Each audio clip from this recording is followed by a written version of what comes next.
Gunfire Reborn is an FPS roguelike slash roguelite for mobile, and it's pretty good.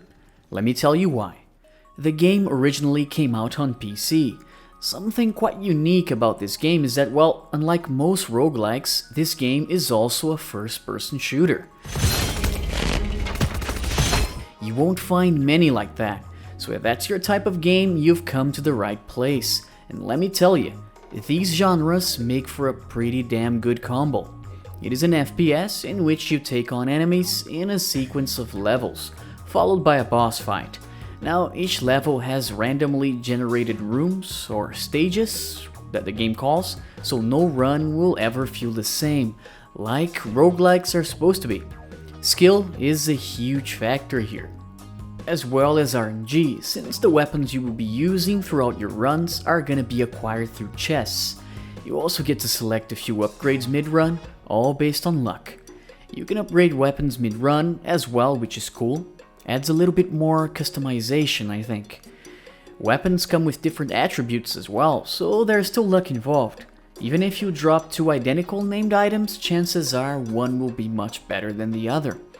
Now, in the beginning of the video, I call this game a roguelike slash roguelite. Why is that? Turns out it actually is a roguelite, if you're gonna be really specific. But people know roguelike as a term a lot more, so I just went with it.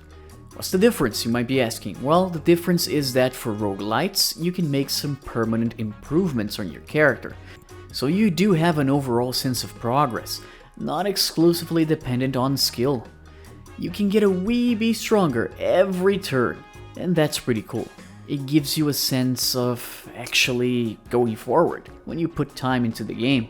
Maybe that's just me, but a huge bummer for me regarding roguelikes is that sometimes you're always struggling from the get-go maybe, you know? Maybe you got slightly better skill-wise or quite better, but you're still gonna struggle with the initial enemies, and that kinda sucks, especially after you've put like, what, 30, 40 hours in? With roguelites, that's not much of a problem. Well, anyway, there are many characters in the game with different base stats and gameplay styles, so there's a lot to explore here. Each has its own unique skill, so to speak of. Each run, you get rewarded with these green thingies that can't be bothered to know the name, which you can just use to purchase talents. Those are pretty much the permanent upgrades I spoke of, so pretty major stuff here. For example, you can increase your maximum health, your damage with certain weapons, and so on. You might be thinking, alright, all good, but this is an FPS. An FPS on mobile seems kinda disgusting, controls-wise. Usually it is, but here it is surprisingly okay to use, even just using your touchscreen. Gamepad support is good, and you have many options to customize your controls. In fact, that is the way I recommend you to play this game. Aiming is not as difficult as one might expect, since the game has an aim assistance system that can make the awkward touchscreen or analog stick aiming feel a lot more precise. And you can turn off the assistance though, for the true hardcore gamers that want a merciless and free aiming experience. The real highlight of the game for me is the ability to play together with friends. You can start runs together with up to 4 players online. Quite rare for a roguelike as well. Usually they're single player only. Anyway, lastly is a very important question. How well does it run? If you are an unlucky bastard who has a toaster of a phone, I'm happy to tell you it runs surprisingly well. I tested it on a very weak Samsung M12, and after minimal graphical tweaking, I got a respectable 50 FPS average on low. So chances are you will most likely be able to run this game at a playable level, no matter what device you're using.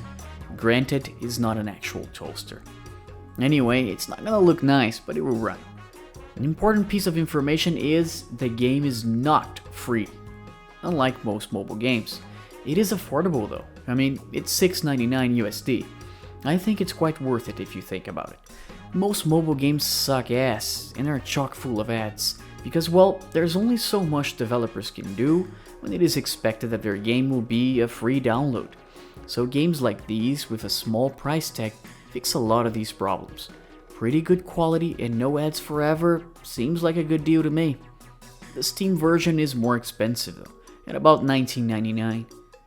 So hey, I think the winner is the mobile one, but that's up to you to decide. Anyway, that's it for today, and I'll see you guys next time.